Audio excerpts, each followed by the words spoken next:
Good fire support from our concrete rockets, but again it's just the same limitations as rockets in terms of accuracy.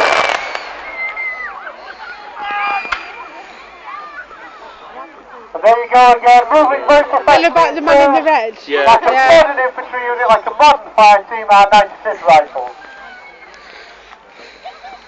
Stupid man in red. The front rank waiting until the back rank is ready to move, so it can fire and suppress the enemy and therefore cover the next man moving.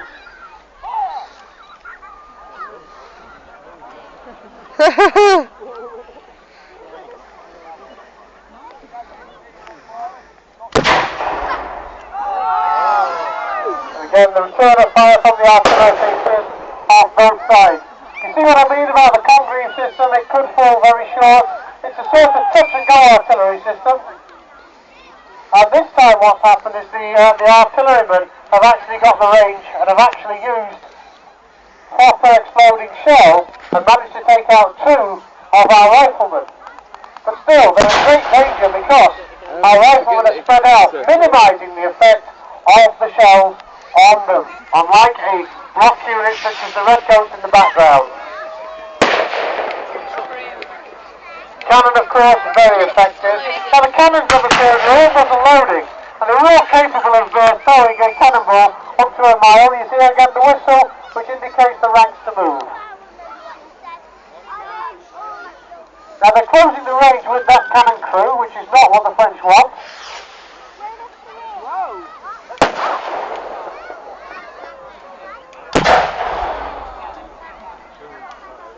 No.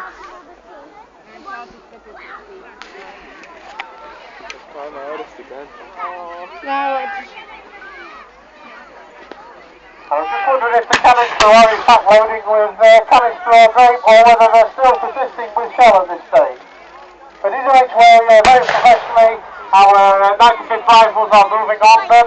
And it looks, ladies and gentlemen, that if this continues, our 95th rifles is going to overrun that gun crew, and it might be a second British victory. How would we feel about that? Because they're getting very close to doing it. Another thing that's noticeable is we quite often talk about the Fog of War. All the weapons being used here are black powder, in other words gunpowder, and therefore they generate a lot of smoke. This is why modern gunpowder, or modern nitrocellulose, which is used in modern firearms, is quite often referred to as smokeless powder. And you can see the difference between it and the gunpowder. Oh, ladies and gentlemen, what they didn't see is the fact that the French bloc has now moved forward. Now they're still firing at quite a long range, but the rifles there are now engaged by French line infantry. They have come forward, which is going to prevent the rifles from effectively engaging that gun or moving any closer to use their rifles to great effect.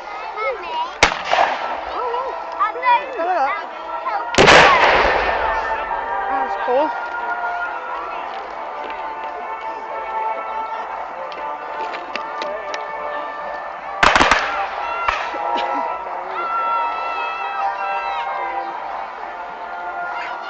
Now England, as we mentioned, was in fact the greatest naval power on the planet, and although we didn't actually supply the most manpower to the Napoleonic Wars, quite a lot of our allies did, we were thanking everybody else to fight the French.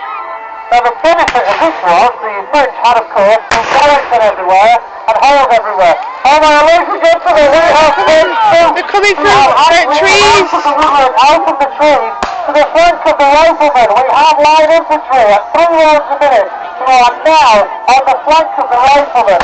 And the riflemen have suddenly found themselves facing an enemy on 2 sides. And the French have moved into skirmish line as well. And it's a range which benefits the musketeers. And you can see our riflemen now have turned to face this extractionary force. And while they're doing this, our main French body of infantry has moved down the hill with great speed. The French really did use modern tactics. Although they did use this line infantry, they did use skirmish drill with light infantry units as they're doing now.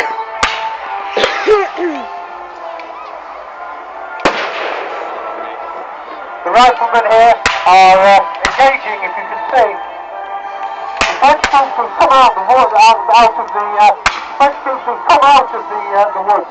Now the French have a numerical superiority. The British have a range superiority.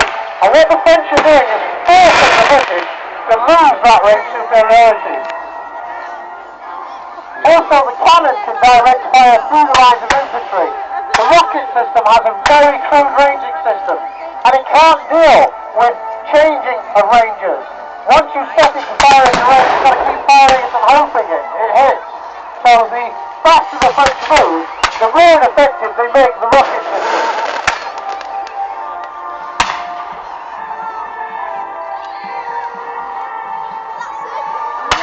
You can hear now, I mentioned the command by whistle from our 96 rifles. Now what we've got is command by drum for our blockline unit. They do not need to move out so far. British commander did have the advantage of the rifles, and now he's going to use them as light infantry. There seems to be some confusion. He says, you should have done something. Oh, he's blaming the lieutenant by the looks of it. The lieutenant, of course, has been given his instructions, but no one's told to return.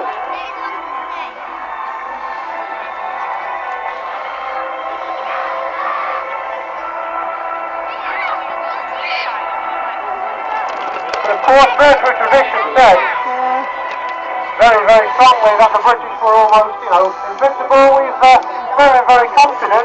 And now the French, they've forced the rifles back, so they've made him lose that advantage. And now what they've done is they've come into line very professionally, and what they're going to do now is march towards him and him towards them.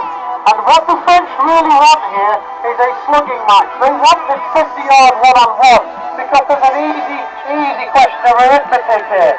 If you've got 4 men to start with in that firing line when it first kicks off, then you're going to pretty much win the day unless something breaks. And the British forces have fired too soon, and the French are moving right into that set. And they won from the end. There you can see some of the West Yorkshire Regiment have won. Oh no! And the others are running. No, the West Yorkshire Regiment has won. These are the West Yorkshire. Oh, ladies and gentlemen, it's a military catastrophe.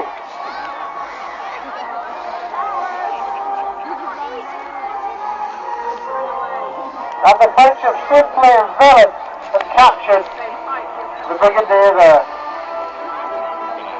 Highly professional troops, highly competent officers, judging rangers, understanding the weapons of the day, understanding the tactics of the day, stripping their enemies, all the advantage they've got.